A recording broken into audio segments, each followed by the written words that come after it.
Falco here. I'm fine.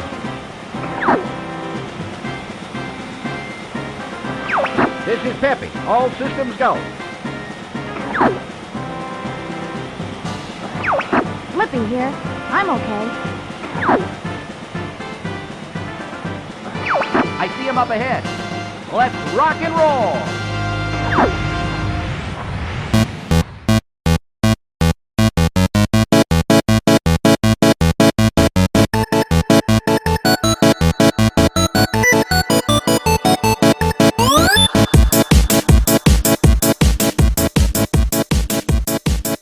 Welcome back, everybody, to the 1997 Backies. This is our second go-around. We have so many categories. We have expanded. We have gotten bigger and better in 1997.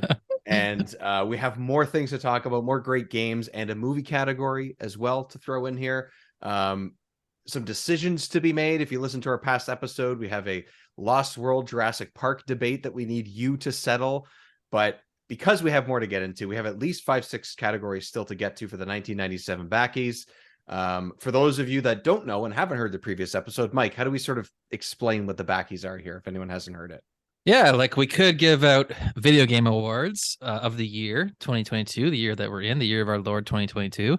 But we don't do that here on Back in My Day. That's what everyone else does. Instead, we go back 25 years and we give awards to the games that came out in 1997, the games that we're thankful for, the games that maybe have been forgotten about, and we make up fun, stupid categories. Some are legit and some are stupid, fun. I would say important. I would say fun and important. They're all important. Yeah, they're all important. So yeah, we did it for 1996. We're doing it for 1997, and it's just growing bigger and bigger. It's now 2 episodes in nice. Eventually, it'll be our whole show. It'll just be Backies. Just Backies all day, every day. Yeah. So if you haven't listened to the first episode, if for whatever reason you're queuing into this one first, we have given out awards to the best N64 game with 64 in the title, best franchise starter, best follow-up sequel to an original title, worst game based on a movie, and like I mentioned, we have a category for best version of The Lost World Jurassic Park, and we also had the best game that would later become a blockbuster movie or show, and funniest or most ridiculous game title. So check that episode on your feet out on your feed, not feet. It's late. Check it out on your feet and then let us know. I mean, you know what? I don't know. Maybe you listen to your podcast with your feet. To each their own. It's all good. By now, we've already determined our no prize victory for Jurassic World. That's right. All right. So for this episode, we're going to get into the rest of our categories. We're going to get back into games here. This is the best arcade game you may have played somewhere else. It's a slight variation of what we did for 1996, but similar feel, similar look and feel. So the categories or the nominees are Mortal Kombat 4, Rampage World Tour, Cool Borders, and NFL Blitz. I have a distinct feeling this one could be difficult to sort of narrow down, but I think for me, as difficult as this is, Ian, you were mentioning last in the previous first part of the Backies that you were surprised that I didn't pick Rampage for one of the categories. I think I'm going to go with that here. It's hard to pick Rampage over Blitz because I do think that Blitz was like a huge thing for me, but Rampage World Tour, I have a lot of really fun memories, and one in particular where we played all 102, 110 levels, whatever it was. And it's a sequel, so it has fun other characters. You can play it with 3 other people, like a 4-player co-op thing. So I'm gonna go with Rampage World Tour because I played it on arcade, but I mostly played it on N64. So that's why I'm gonna go with that. Yeah. I'm gonna jump in and say NFL Blitz because definitely like this is the backy where it's like, okay, it debuted on one console or platform, but you found it somewhere else. And I think like for us, NFL Blitz, N64. I'm correct in that, right? Like, That's definitely what I was playing on. Yeah. I was also playing the arcade, but like, it was one of those fun ones on N64. We mentioned our love for like NHL hits. It was very much the same thing, but this kind of launched midway crazy sports games. Yeah, NFL Blitz for me was like, it was great because like, as much as I'd love to play Madden, sometimes like you want to play Mario Kart 64, not Gran Turismo. You want to play like, you know what I mean? You want to play like the fun arcade style game. You don't want to necessarily like sit there and do your playbook and like, get serious about it. You just want to like have some fun and do some hits. Yeah, So do some NFL Blitz, do some hits yeah. with a Z Yeah, or Z. exactly. NFL Blitz was a fun one. NFL Blitz. All right, Yeah. Mike. This is a tough one, I think. What do you think? Yeah, it's really tough. And yeah, arcades in the 90s, you know, what a place to be. I'm gonna go with I think my heart is behind Mortal Kombat 4. Okay. But well, no, my head is behind Mortal Kombat 4, but my heart is behind NFL Blitz. Because I actually Nice. played that in the arcade and it was like, I don't know, playing a It's sports fun in game the in an arcade. arcade like that was like revolutionary. It was different for me Yep. at least. So Yep. I'm gonna go with NFL Blitz. Nice. Well, I think it translated well in both in the arcade and at home. Like that was huge. I think it actually really worked, which like a sports game doesn't always work that way, but I think Blitz definitely made it. So all right, best arcade game you may have played somewhere else. We have NFL Blitz. Cue the applause. That's good. That's good for NFL Blitz. It is. Happy. Yeah. Good for you, NFL Blitz. All right, we're going to stick with sports. We're going to go to the NHL games. As the Canadians, we have to talk about NHL games. And we're going to go with best NHL game. Mike, I'm going to throw it to you in just a second. Great I'm going category. to go through the nominees here. We have NHL 98, which is the EA Sports version of it. NHL Breakaway, NHL Face-Off 98, NHL Power Play, and Wayne Gretzky's 3D Hockey 98. Now, the reason I want to throw it to you, Mike, is because you had sort of like a precursor to why like this category is sort of like a thing, right? Because yeah, it's a category that only could be for old games. You couldn't have best NHL game in the year of our Lord 2022 because we've come to a point where only one game of our Lord has dominated every sport, right? I love how we're preaching 1997 games as if we're going to determine what's hot. Like, we're literally 1997. preaching. Literally, Yeah, Mike we're is literally preaching. So like back then in 97, we literally had 5 NHL games. 5, like I miss the days where you had multiple games in the same sport, right? Now we just used to like 2 or 3, but 5 is excessive. We have we have FIFA. It is excessive. Soccer. You're right. We have Madden, NFL. We have the NHL, EA. Like that's all you get, right? You get one each. You're stuck with one game. Back then, you had choice, you had variety, you had competition, which is good. So it's funny. It's funny to look back now and people look back now and think, oh, 5 NHL games came out in the same year. Like, how does that work? So, anyways, and you can see that for maybe like NFL, but NHL is like it's not. Yeah, well, there was even more. Right? I picked NHL soccer, you know, like Canadian podcasts, and we love hockey, but there was even more NFL games than NHL games. So my vote is for Wayne Gretzky's 3D hockey. I have a real soft spot for NHL 98, which I had on PC, which I loved.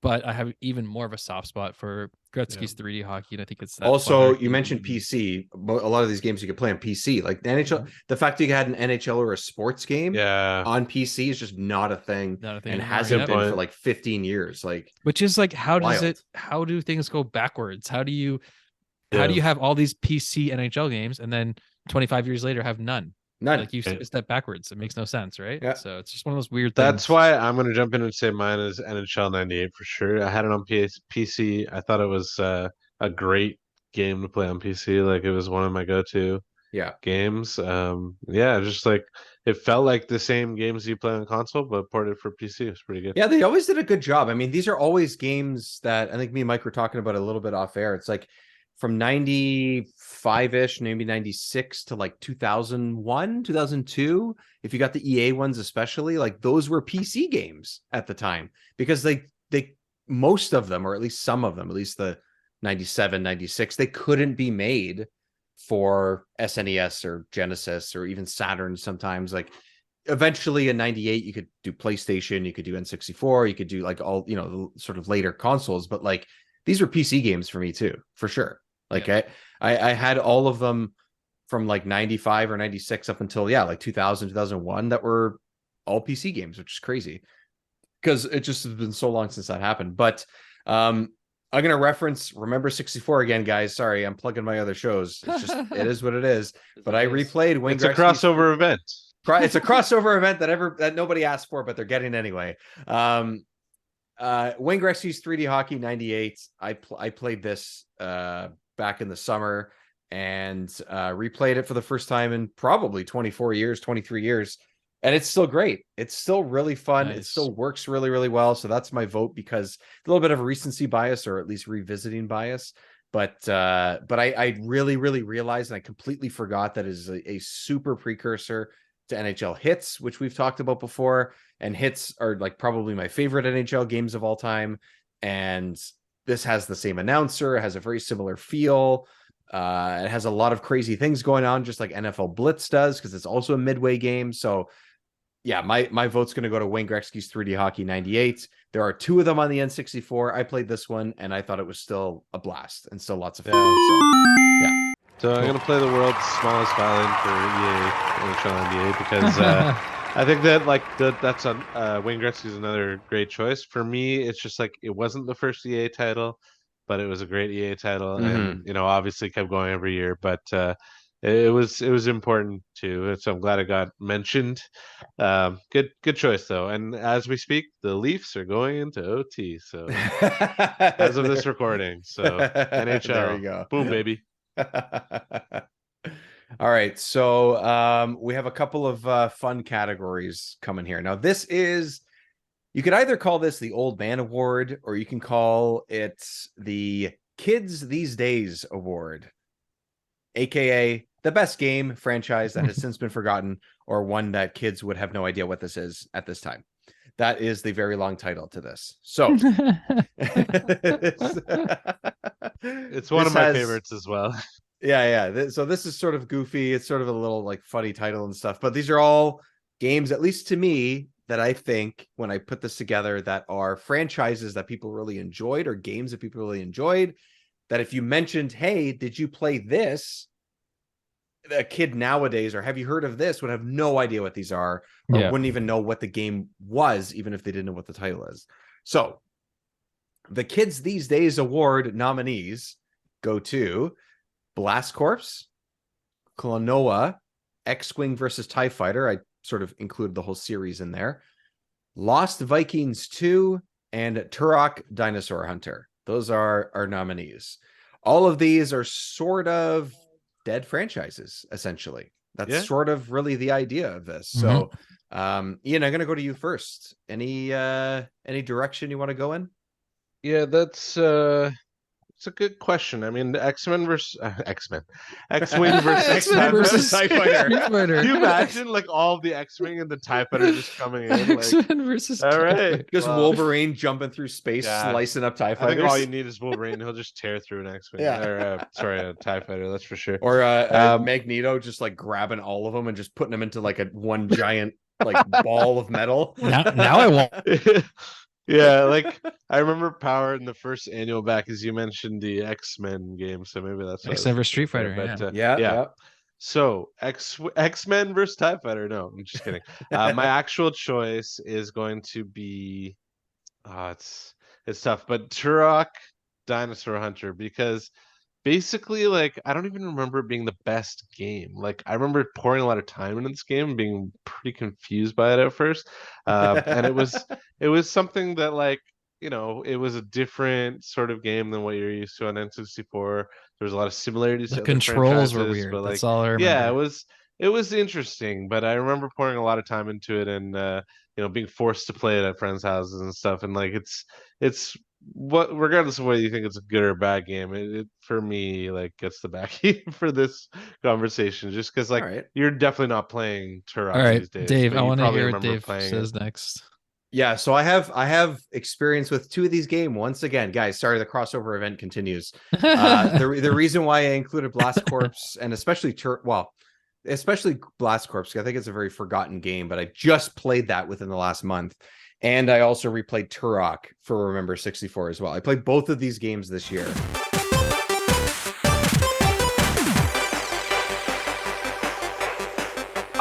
So as you move through the level, there are different like zones in each level, and so there's like the outside jungle area, and the underwater has its own like environment and music.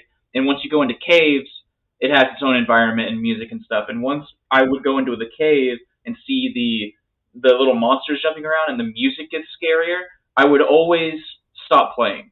Like I didn't want to go into the cave. I thought the cave was way too scary. So I was that fair young. enough. Like I couldn't do it. I had to watch. Fair enough. I had to watch either my dad or my stepdad get through. It was probably my dad. As soon as I got through that cave the first time, it was just I just blew the doors open. It was so fun.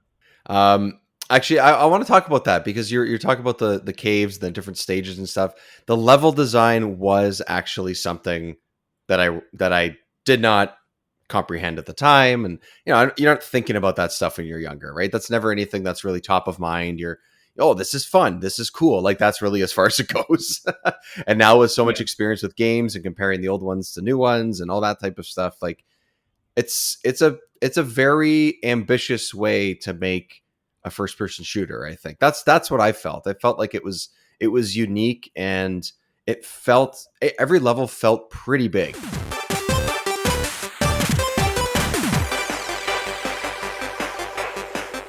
And yes, Mike, you're right. Turok does have some funky controls because you're using the D-pad and the C buttons to walk around and look around, which is so funky and weird nowadays because we're used to dual joysticks, right? But that's how they did it on the 64.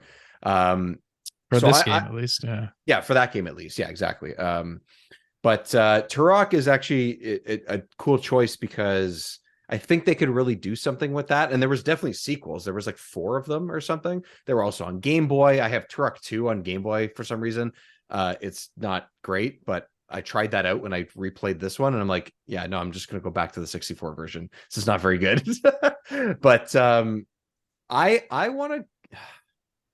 It's hard because I want to go with like 3 of these at least, but I think the one that could use the most updating and would probably thrive is Turok as well. I think I'm going to go with Turok because I think it's a good choice. Yeah, I think Blast Corps would be cool because they could definitely expand upon it and do something different, because really that game is just you're all these different kind of funky mechs and machines just knocking down buildings.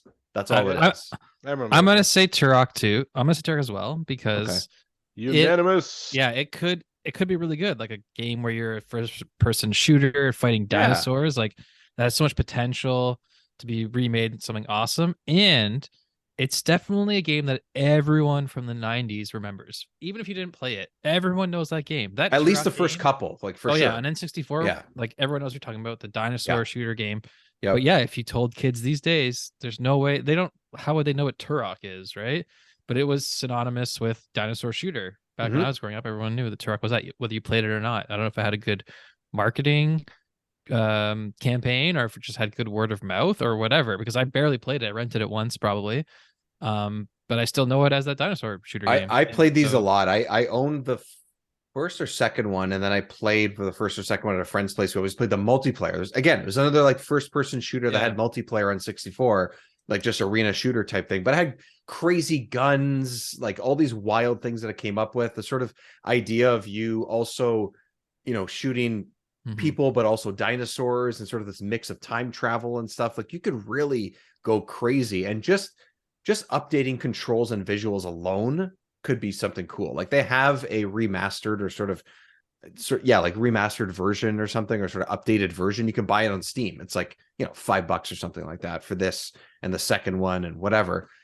But it's still the same game. So you could play with your mouse and keyboard, or you could play with your joysticks, but like to update it and really like relaunch Turok would be cool. So crazy. And I really don't think, I think you're right. I think if you said there was this shooter where there was like this native person that was running around mini arenas and shooting soldiers and dinosaurs, kids would be like, wait, what? Yeah, that sounds awesome. And it was great. You know what? That would make. I think I got to go with Turok. I think that's what we got to go for, boys. I think it's all right. A solid one. It's that would make for a great open world game, right? Like it just yes, it could be open world, or it could be sort of like God of War, where it's sort of like a hub world. You're sort of in this area, then you're in that area, like maybe different time zones or time. When you were talking about it, Dave, I thought about like Prey, how Prey adapt to a video game. That would be insane to play a Prey video game. If Prey was a game, and like call it Prey Predator Hunter, You know, like it would work. Exactly. Hooray, Predator Hunter. I will say It's actually the Another perfect Backie. title for it.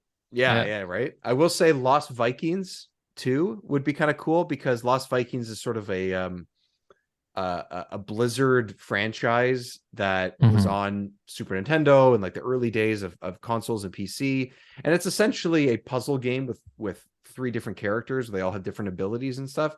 I think you could sort of basically make the same type of 2D puzzle game like that with like nicer visuals, or at least whatever. Maybe you could do a mobile game with it.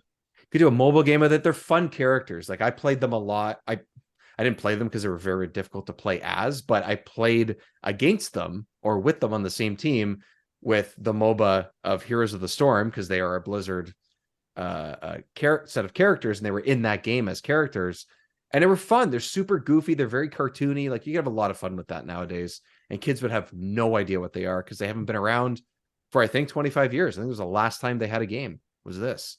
So that could be something too. But the Backie for the Kids These Days award, aka the best gamer franchise that has since been forgotten and that kids would have no idea what it is, goes to Turok Dinosaur. Good choice. All right. Golf clap for Turok. Okay, next up, the game most likely to be featured on The Simpsons in place of Lee Carvallo's putting challenge, which I hope. Great category. I don't know where I came up with this last time, but I was like, this is great. I got to do this again. I think I looked up like sports games. It was that random fishing game that sparked your memory. Yeah, You want to know fishing something game. funny? Like over Christmas, I've been watching a lot of Christmas-themed Simpsons episodes, and Yes. the Lee Carvallo one is on one of the Christmas Right. episodes, which Gets it for popped up Christmas. this year, and I was like, "This is perfect! Like, this is great for back." Amazing. Yeah, For exactly. So these are all sports games. Some of them good, some of them not so much.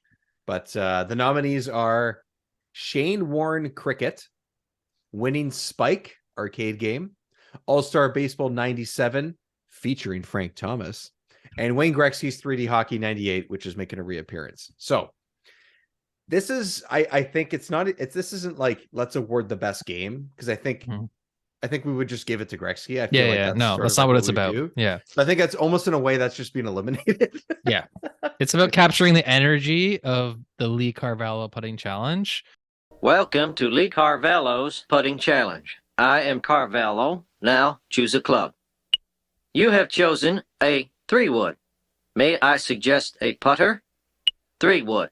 Now enter the force of your swing. I suggest feathered touch. You have entered power drive. Now push 7, 8, 7 to swing. I think there's a clear winner. You guys might agree with me, but I think Shane Warne Cricket. Okay, it's a random name and a random sport. Like Lee Carvallo's putting challenge is funny because it's random name and random sport, golf. It's a slow sport, and it's supposed to be for like this 8-year-old kid, Random like somehow person I never heard of, and it's cricket, right? So that makes it hilarious. So I think that's my choice. I don't know if you guys will have anything else to say, but that's my choice. What's funny is that like it's not like and Winning Spike, I should say, is a volleyball game. It's 2 teams against each other. It's international volleyball. It's an arcade game. I looked up the visuals of it. It's actually kind of cool, like the sort of motion capture that they did with it. Sort of like the graphics on it are they're not terrible.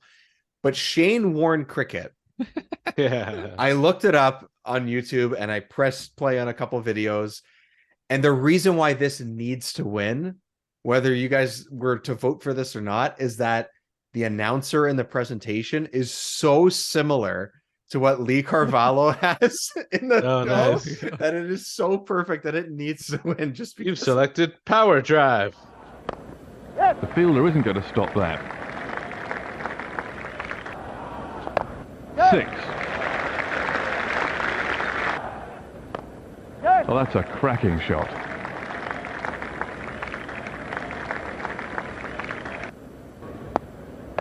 That's beaten the fielder to the fence.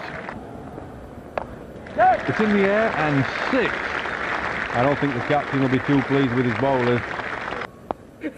yeah. Like it's not that cricket is a nothing sport. It's huge. People love it. Oh, yeah. It's not huge where we are necessarily, at least for us specifically. There's actually a cricket club in Toronto down the street from There's where I grew literally up. there was a cricket club, a Canadian cricket club that I could walk to in 15 minutes from where I grew up as a kid. And Yeah, it's only but about 20-minute golf drive is from me. also But huge, and on golf every is also corner. huge. There's But also the a fact- golf course but that I could walk to from my it's house now. Yeah, it's a But random thing to be a video it's game. just right? random. That's the part. It's that's random, funny. and the announcing is just it's so has such a low energy and is just so ridiculous. It's just like, all right. And also Yeah. cricket's a tough game to translate into a video game because there's so much going on in it. So I think you both sold me. I think Shane Warne's probably where I'm leaning as well. It's gotta be it, Cricket right? Challenge or whatever it is. Yeah, he's taking the cake. Shane Warne takes it home.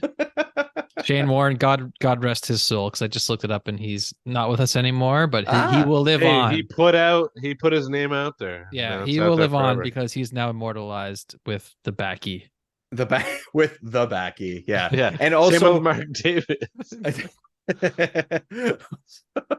also Shane Wright Shane Warne had more than one game, so you're a big deal the second you put your name on more than one game. So Yeah, there was a 98 version, there's a 99, like that's, I mean, hey, it's a big deal. Just He's because the we don't Wayne know. Gretzky of cricket. He's the Wayne There you Gretzky go. of cricket. Exactly. All right, so the game most likely to be featured on The Simpsons in place of Lee Carvallo's putting challenge, Shane Warne cricket. All right, guys, we have one last one to get to. This is going to move off of video games, and this is going to go into the movie category. We talked a little bit about previously about games that were based on movies or games that had tie-ins to movies or TV shows, but this is going to tie into some episodes that we've done over the course of the last 12 months. And this is super fun because we have 6 movies to talk about. They all came out in 1997, for better or for worse.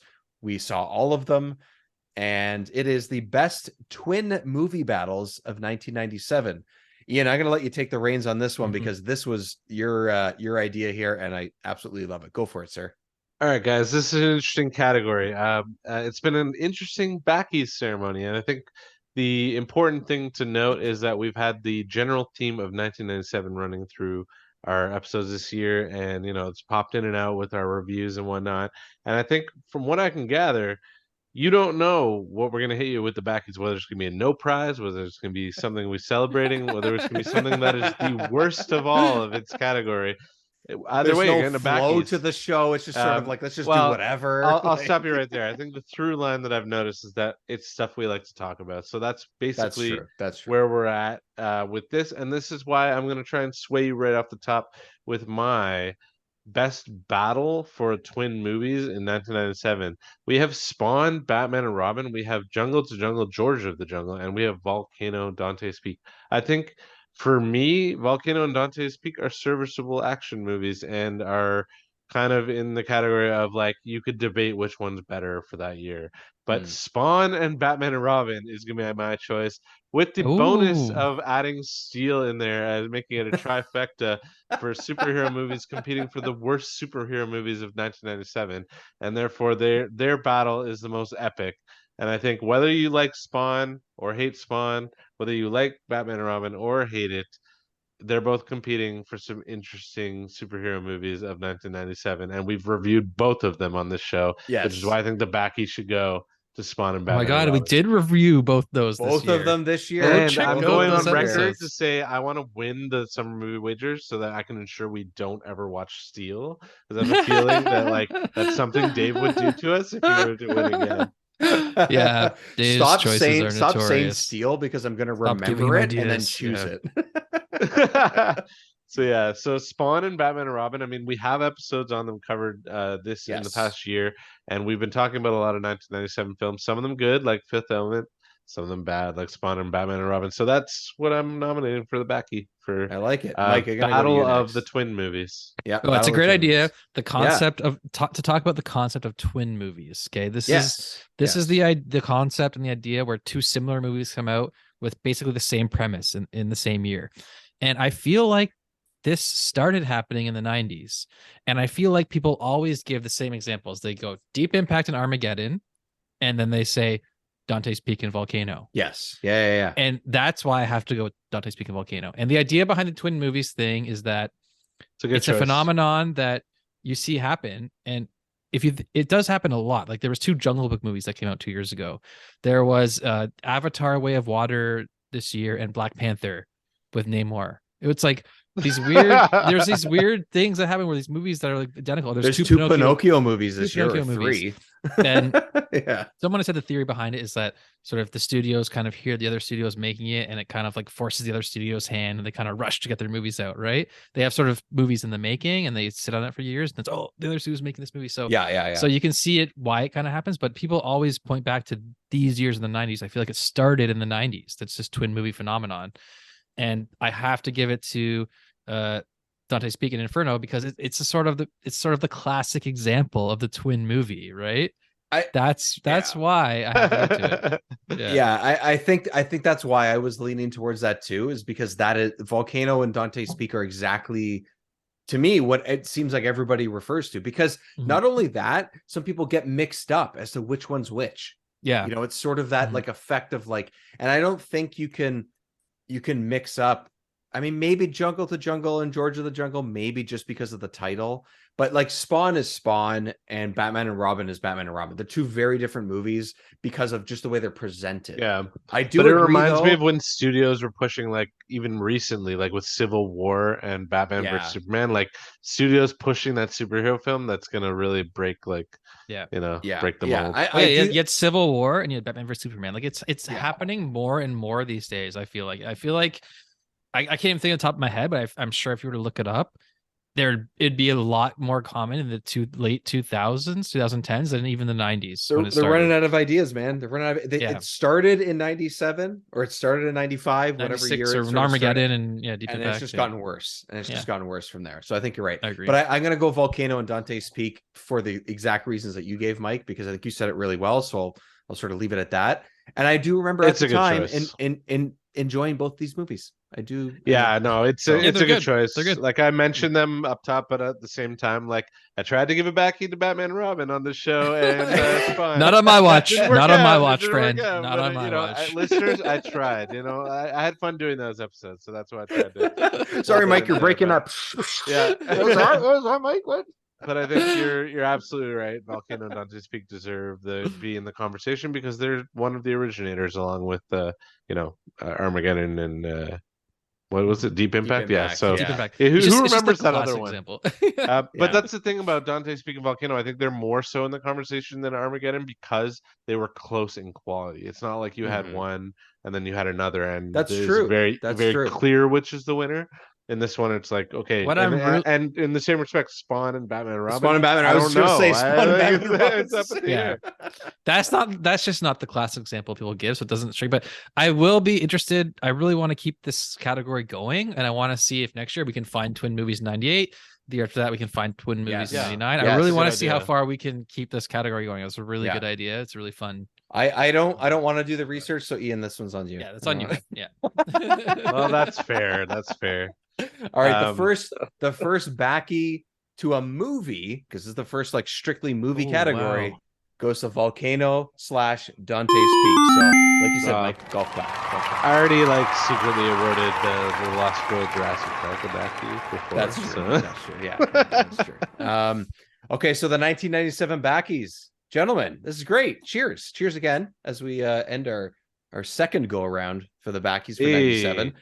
We had some great Backies this year. It was honestly, it's fantastic. More categories, the better. Next year, we're going to keep getting bigger and better. Jeff Keighley's going to have to give us a call and sort of up his game next December, because it's just sorry, man. So, fellow Canadian, he's fallen behind. He's fallen behind, guys. Yeah. I must say, I'm just proud that we were able to give Heroes of Might and Magic 2 a Backie, because I think that franchise is very special to me and evidently to Power as well. And I even mentioned it on my first episode back in my day, episode 25. I mentioned Heroes of Might and Magic 3, and that just goes to show you, like, this is why we do the Backies. It's things we want to talk about, games we want to talk about from our childhood. So it's because we have no time to play at least me. I have no time to do these things now, so I'm just living in the past, basically. Back when I used to have time to have fun.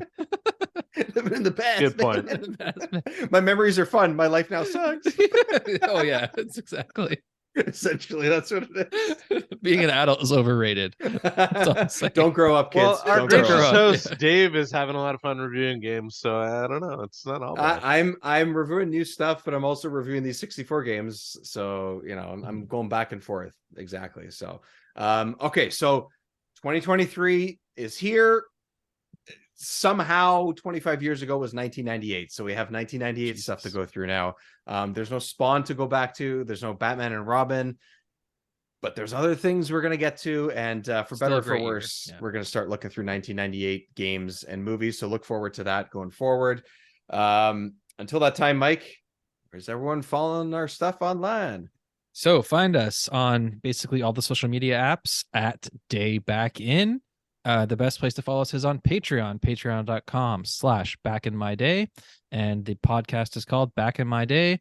Find us on basically all of the podcast apps, Spotify, Apple, Google, Overwatch. Overwatch? Is that what it's called? Overcast? Overcast. Overcast. That's it. Overcast. I mean, I play Overwatch too. I like it. Find us playing Overwatch. You can find us playing Overwatch as well. Down in the bronze leagues. But yeah, down in the bronze leagues. I want to jump in and thank our listeners once again because we're nearing 150 episodes of Back in My Day. And when we hit 100, we did a movies discussion with a bracket and everything.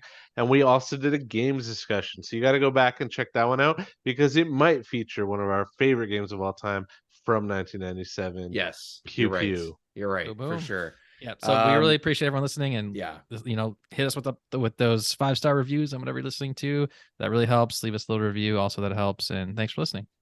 Yeah, thanks everyone for sticking with us. Our inconsistent schedules are not the most convenient, but you know what? Life happens, shit happens, and that's really what the last 3 years are all about. Shit happens. Mm-hmm. So we'll see you on the other side, and happy 2022 and 23. We'll talk to everybody soon. Bye.